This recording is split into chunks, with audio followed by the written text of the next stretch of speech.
Ron Perlman is back as Hellboy. No, he's not. What's up, Flick fans? Hellboy the Crooked Man is the brand new installment in this franchise, if you will. Is it good? There's something going on here. I need to understand it.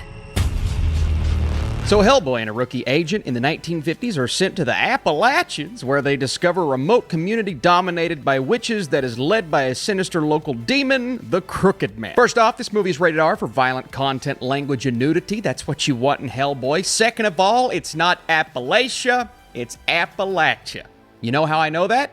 I grew up here. If you say Appalachia, we'll make fun of you. It's Appalachia. That's how you do it. So obviously it was cool seeing a Hellboy movie in my backyard growing up. That was kind of awesome. But this is much more of a small setting type horror movie where this world that we know Hellboy to be in from all three of his other films, and if you're a big comic book graphic novel fan, probably there as well, it exists, but this is very much a contained episodic type of story where they are on a journey, on a mission, but they kind of get dropped off into this very, well, we'll say easy setting, and I say that because clearly there's a low budget here. There's not too much you can do, so you want to contain it as much as possible.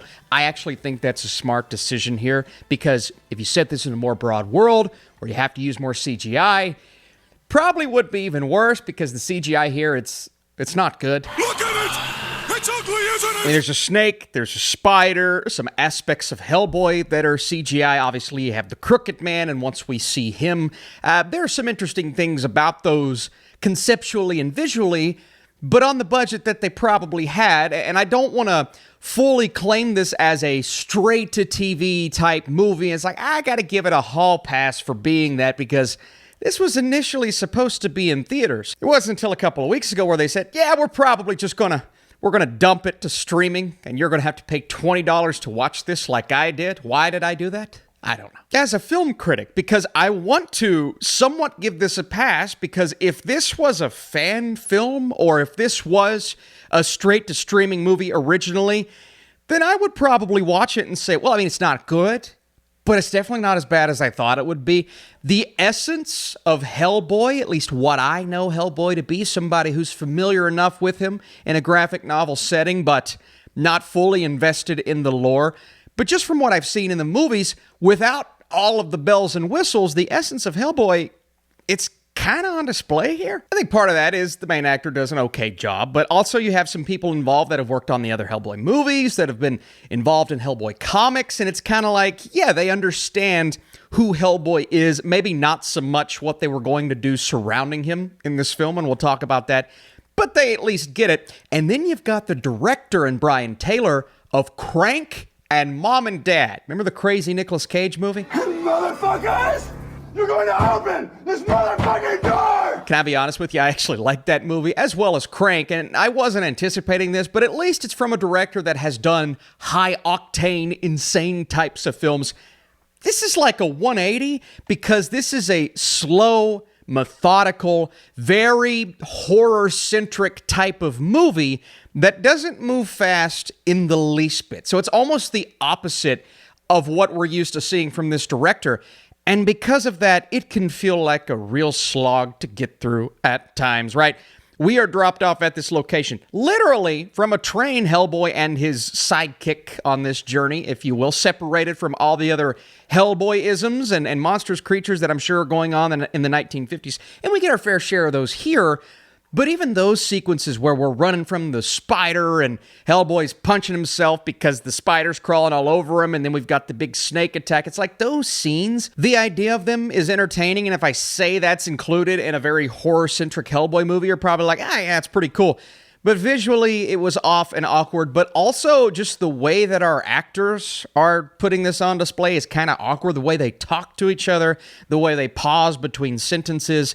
It's either flat direction or poor acting. I was trying to figure out which one it was. And I'm not saying terrible acting, but you can tell some of these conversations, it just kind of feels like they memorized a script and now they're saying it out loud, as opposed to showing actual emotions. Hellboy's cool. Everybody else is just kind of awkward. And I guess I want to shout out Jack Kesey for not giving a terrible performance. I would say he's my least favorite interpretation of Hellboy, because obviously Ron Perlman is the best. David Harbour's movie was terrible, but he was pretty good.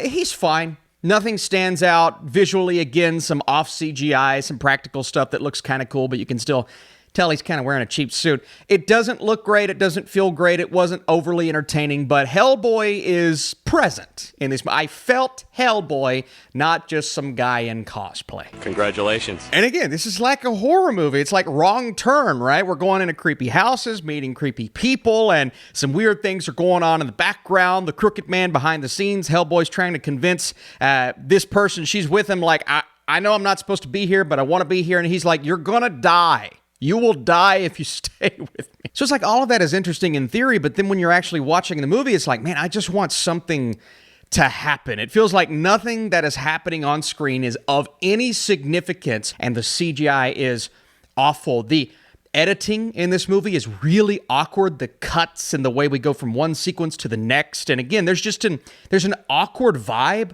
while watching this, and that's why it kind of feels like YouTube fan fiction or like a no-name studio straight-to-TV movie.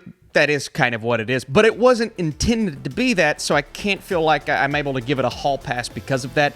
I think it's just really poor quality. Individually, the pieces, you can see that they're working. Even the score, which was repetitive, and I've heard it 1,000 times, at least it has that, like, like that creepy, like I'm a little freaked out because I don't know what's going to happen next type of vibe. Generic, but okay. I mean, it's all right. Like, before I give you my score, what's your favorite Hellboy project? Were you looking forward to this? Did it pay off for some reason? Did you spend $20 on it? And if you want more reviews like this, dropping that thumbs up tells me you enjoyed this one. While the attempt at building a mysterious and creepy atmosphere around Hellboy is admirable, the execution is lackluster across the board. The editing is clunky, the interactions are awkward, and the pacing is too slow to get anything going. This movie just didn't work, and I expected that to be the case. Moved a lot slower even than I was anticipating, but you can at least appreciate the horror vibe that they're going for. The fact that Hellboy himself could have been a lot worse. It's just like, I had no interest in this after like 20 minutes, but I kept watching for you all. Actually, it wasn't for you. It's because I spent money on it. So just know that's the case. All right, I'm done being stupid. I'll see you soon.